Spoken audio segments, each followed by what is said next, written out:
फिल्मों में जो ज़ॉम्बी दिखते हैं, क्या वो सच में हो सकते हैं? मतलब, कभी सोचा है इस बारे में? आज हम इसी डरावनी कल्पना के पीछे छिपे विज्ञान को खंगालेंगे और देखेंगे कि हकीकत कल्पना से कितनी ज्यादा अजीब हो सकती है। तो चलो इस गुत्थी को सुलझाते हैं। शुरुआत करते हैं ये समझने से कि एक ज़ॉम्बी आखिर होता क्या है, और फिर देखेंगे कि क्या विज्ञान और प्रकृति के पास सच में ऐसे औजार हैं जिनसे एक ज़ॉम्बी बनाया जा सके। अच्छा, कुछ भी बनाने से पहले एक ब्लूप्रिंट तो चाहिए ही होता है ना? तो एक ज़ॉम्बी बनाने से पहले हमें ये जानना होगा कि एक क्लासिक फिल्मों वाले ज़ॉम्बी में क्या क्या गुण होते हैं। चलो एक लिस्ट बनाते हैं। तो ये हैं 4 मेन चीज़ें। पहला, सोचने समझने की शक्ति का पूरी तरह से खत्म हो जाना, मतलब कोई यादें नहीं, कोई पर्सनैलिटी नहीं। दूसरा, बिना किसी वजह के बेहिसाब गुस्सा और आक्रामकता। तीसरा, एक ऐसा इन्फेक्शियस बाइट जिससे ये हालत दूसरों में भी फैल जाए। और चौथा, शरीर पर कंट्रोल खो देना, जिससे वो अजीब तरीके से लड़खड़ा कर चलते हैं। अब सवाल यह है कि क्या असल दुनिया में इन गुणों के पीछे कोई बायोलॉजिकल वजह मिल सकती है? चलिए पता लगा। तो चलो अपनी लिस्ट के सबसे पहले और सच कहूं तो सबसे डरावने गुण से शुरू करते हैं। कोई इंसान अपना व्यक्तित्व, अपनी पहचान और सोचने समझने की शक्ति आखिर कैसे खो सकता है?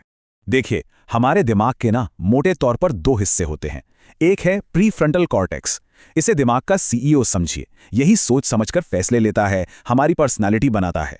और दूसरा है हमारा आदिम मस्तिष्क, जो डर, गुस्सा और जिंदा रहने की बेसिक जरूरतों को कंट्रोल करता है।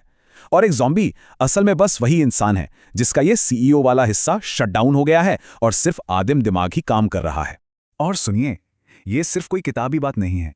प्रायॉन डिजीज जैसी कुछ असली बीमारियां हैं जो धीरे धीरे दिमाग के सीईओ को, यानी सोचने समझने वाले हिस्से को पूरी तरह से खत्म कर देती हैं। इसके बाद इंसान सिर्फ अपनी बेसिक भावनाओं और इंस्टिंक्ट्स पर ही काम करने लगता है। ये विवेकहीनता के लिए एक भयानक रूप से असली साइंटिफिक वजह है। ठीक है, तो इंसान की सोच को कैसे मिटाया जाए, इसका एक तरीका तो मिल गया। लेकिन ज़ॉम्बी सिर्फ सोचते समझते नहीं है, ऐसा नहीं है। उन्हें कोई चीज़ कंट्रोल भी करती है। तो क्या यह मुमकिन है कि कोई बाहरी ताकत किसी को उसकी मर्जी के खिलाफ काम करने पर मजबूर कर दे? इसका जवाब हमें मिलता है न्यूरोपैरासाइटोलॉजी की रोंगटे खड़े कर देने वाली दुनिया में। सुनने में थोड़ा मुश्किल लगता है ना? पर आसान भाषा में समझें तो ये उन परजीवियों की स्टडी है जो अपने शिकार के दिमाग पर कब्जा कर लेते हैं और उन्हें अपनी कठपुतली बना लेते हैं। और यकीन मानिए, प्रकृति इस काम में माहिर है। इसका सबसे जबरदस्त और डरावना उदाहरण है ओफियोकॉर्डिसेप्स फंगस। जैसा कि यहां दिख रहा है, यह फंगस पहले तो एक चींटी को इन्फेक्ट करता है, फिर उसके दिमाग पर पूरा कब्जा कर लेता है और फिर उसे एक पौधे पर चढ़कर एक पत्ती को जोर से पकड़ने पर मजबूर करता है। वहीं उसकी मौत हो जाती है और फंगस उसके सिर से निकलकर और फैल जाता है। ये एक असली जीता जागता ज़ॉम्बी है जिसे प्रकृति ने बनाया है। और ये बात हमें एक बड़ी ज़बरदस्त चीज़ सिखाती है कि हॉरर फिल्मों में जो सबसे अजीब आइडियाज़ होते हैं ना, उनकी जड़ें अक्सर हमारी अपनी असली दुनिया में ही कहीं छिपी होती हैं। अच्छा, तो हमारे पास अब क्या क्या है? विवेकहीनता है, मन पर नियंत्रण है, लेकिन एक ज़ॉम्बी को पूरा करने के लिए 2 चीज़ें और चाहिए: बेकाबू गुस्सा और उसे दूसरों तक फैलाने का एक तरीका। और इसके लिए विज्ञान में जो सबसे करीबी उदाहरण मिलता है वो है रेबीज वायरस का, जो कि सबसे खतरनाक वायरसों में से एक है। ये वायरस अपने शिकार के दिमाग पर हमला करता है, उसे हद से ज्यादा आक्रामक बना देता है और काटने पर मजबूर करता है। क्यों? ताकि यह खुद को और फैला सके।